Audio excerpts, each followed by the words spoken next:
Hello, I am Bernardo Duran. I am a 10th semester student in the bachelor program in foreign languages with an emphasis in English. Today, I'm going to talk about the journey and key findings of my pedagogical practice, an experience that was both challenging and immediately rewarding. Sorry.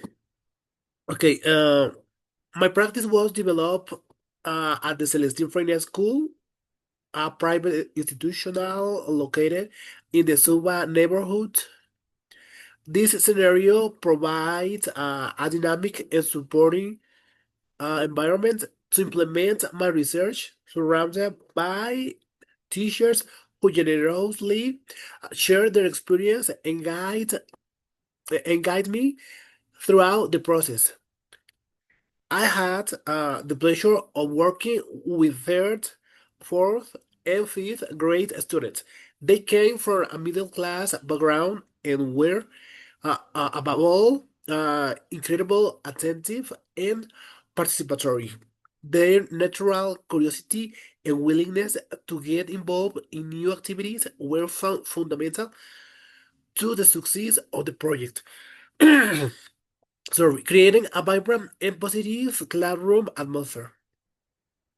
The focus of my work was my research proposal titled The Impact of Using Interactive Mind Maps on the Acquisition and Active Use of Vocabulary in Intermediate Level English Students.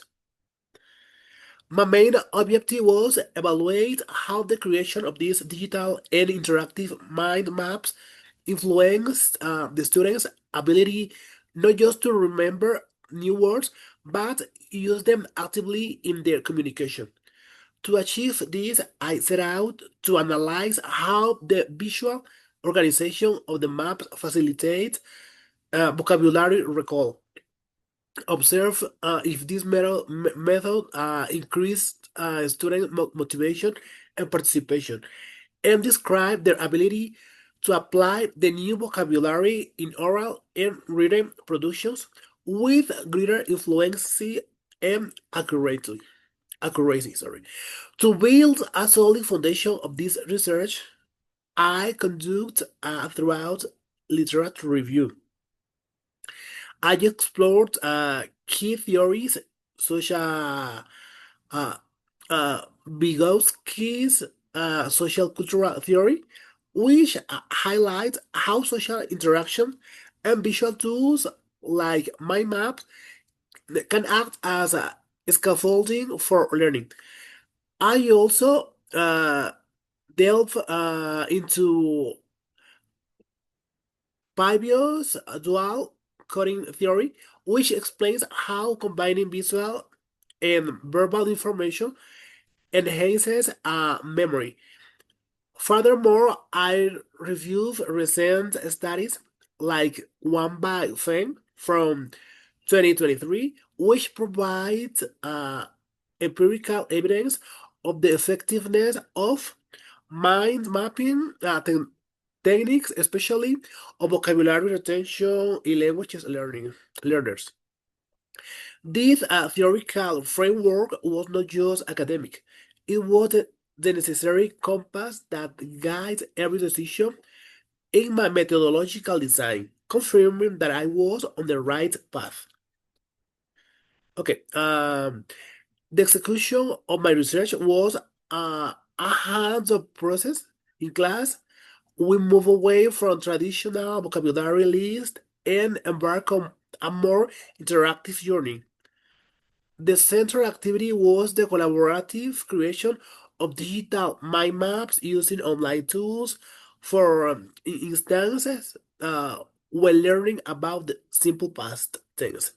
Students work in groups to create maps that are real lives where they connect irregular verbs and biographical vocabulary in visual network. But we didn't stop there. To reinforce the vocabulary from the maps, we play interactive games and quizzes on platforms like Kahoot and Word Wall.